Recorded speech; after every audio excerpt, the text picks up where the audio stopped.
Greetings, everyone. I hope you are fine. I hope you are doing well.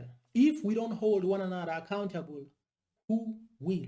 This video is specifically for Africans who are running their businesses here in Africa.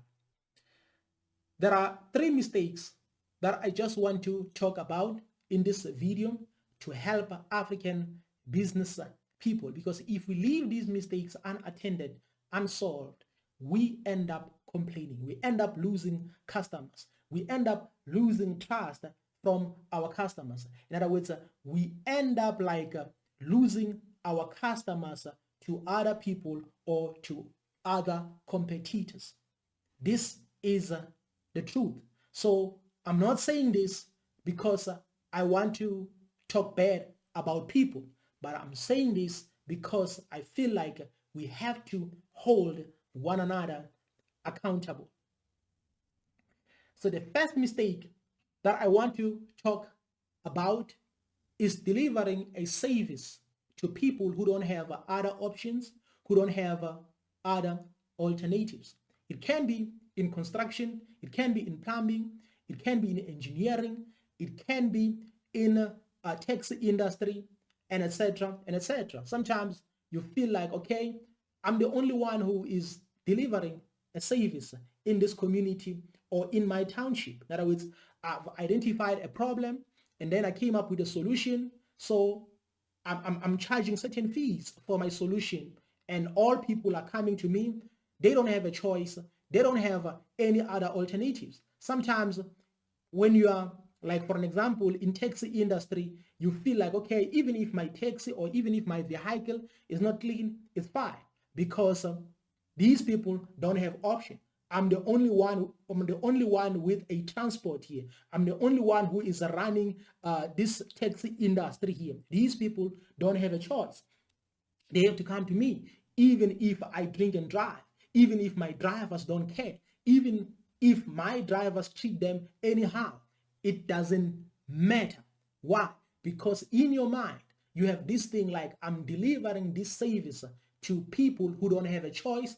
These people don't have an alternative. It's also happening in construction, in plumbing. And as a result, you end up sacrificing quality. Why? Because in your mind, you are like, these people don't know anything. You are like, these people don't have a choice. They don't have any other alternative. So it means I can take advantage of them. So in your mind, you start having this thing of like hating competition. Why? Because you don't want anyone to compete with you. You don't want anyone to disturb you. Why? Because at the back of your mind, you also know about the improvements that you should be doing, but you don't care about making those improvements. So the moment someone starts competing with you, you start hating that person. Why? Because you start losing customers. You start losing your revenue. You feel like now you have lost trust from your customers, when in reality you had lost trust from your customers a long time ago. It's just that they didn't have any option, or they didn't have any other alternative. So I've realized that when you go to a store, or it can be a saloon, maybe it can be, for an example, maybe a construction company, and etc. If you don't have any other alternative, they have a tendency of treating you anyhow.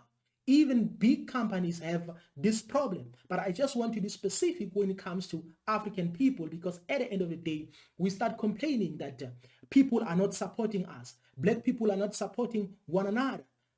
When in reality, the service that you're delivering is based on these people don't have any other alternative. These people don't have any other option. So as a result, your business ends up dying slowly.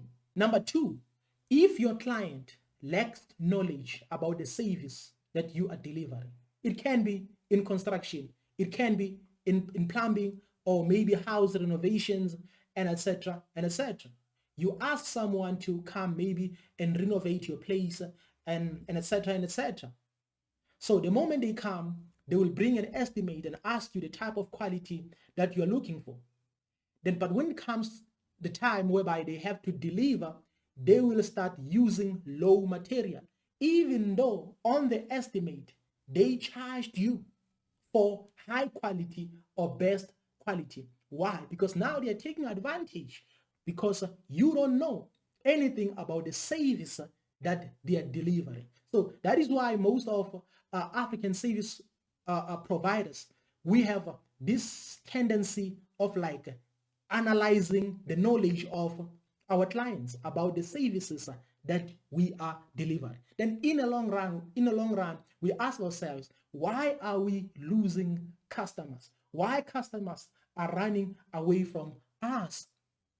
Is because sometimes we have this tendency of like capitalizing on the knowledge of our customers, because we feel like they don't have knowledge about painting, they don't have knowledge about this. So in other words, I can rob my customer. In other words, I can charge them more on my estimate and then deliver using low material. So I may use my experience, but I don't want to use my experience, because some people who may watch this video might be offended.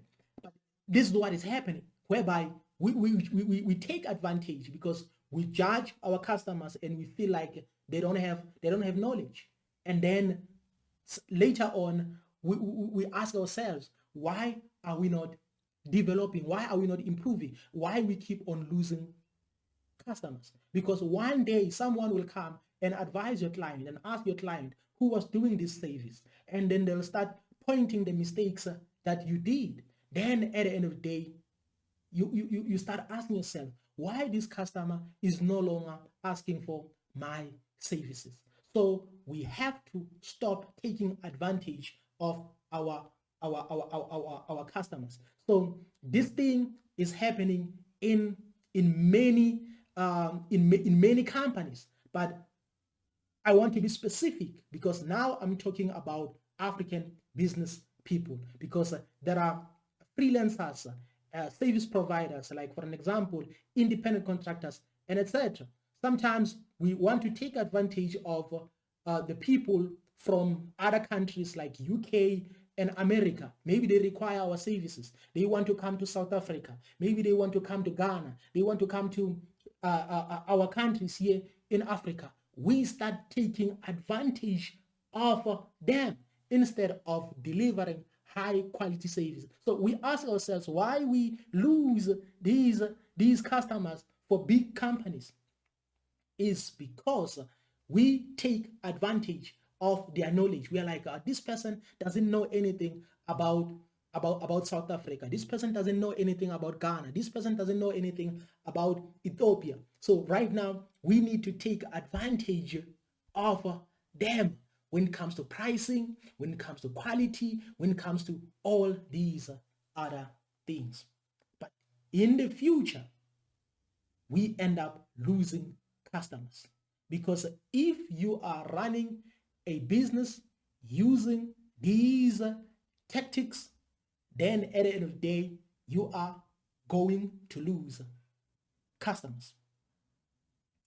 Number 3, I just want to talk about pricing, bad pricing. What kind of bad pricing am I talking about?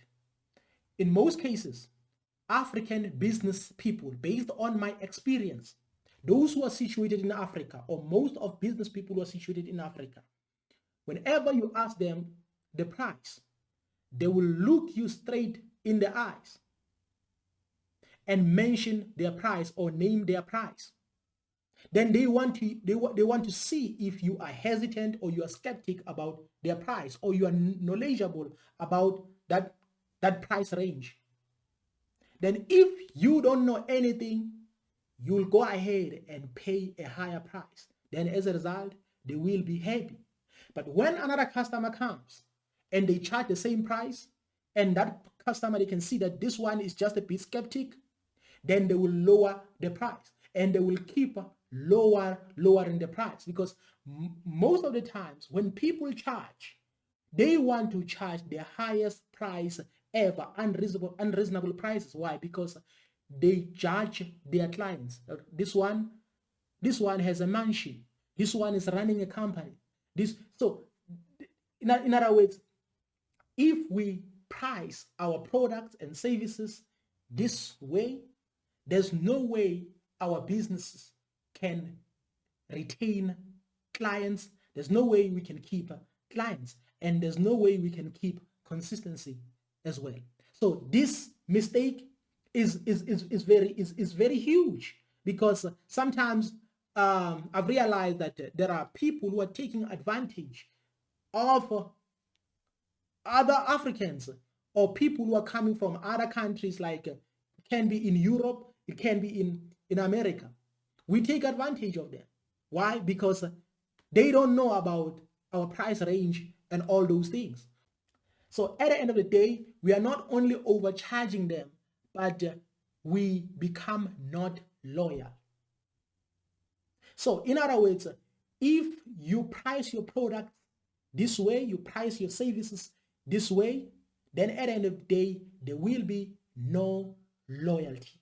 So this is what is happening when it comes to African businesses. That is why sometimes we ask ourselves, why are we losing our customers to other people, to other group of people, and etc. Sometimes it's not because we're being sabotaged. Sometimes it's not because we don't support one another. Sometimes it's because of ourselves. That is why I always say the problems of Africa can be solved by us. But as long as we are using wrong formulas, as long as we are using deceit and all these other things, I'm telling you the truth, it's gonna be very impossible for us to promote our companies. Why? Because every time we want to, or every time we come across a client, we want to use all these tactics that I've already mentioned. So as I come to the end of this video, I'm not against African business people or independent contractors and etc. and etc. But here is the thing. I feel like if we can learn from these mistakes and try by all means to solve these mistakes, we can do better. Yes, there are, for an example, companies that are owned by Black people that are doing very, very well. But many companies, based on my experience, they are failing when it comes to serving with quality, integrity, loyalty, and etc. and etc.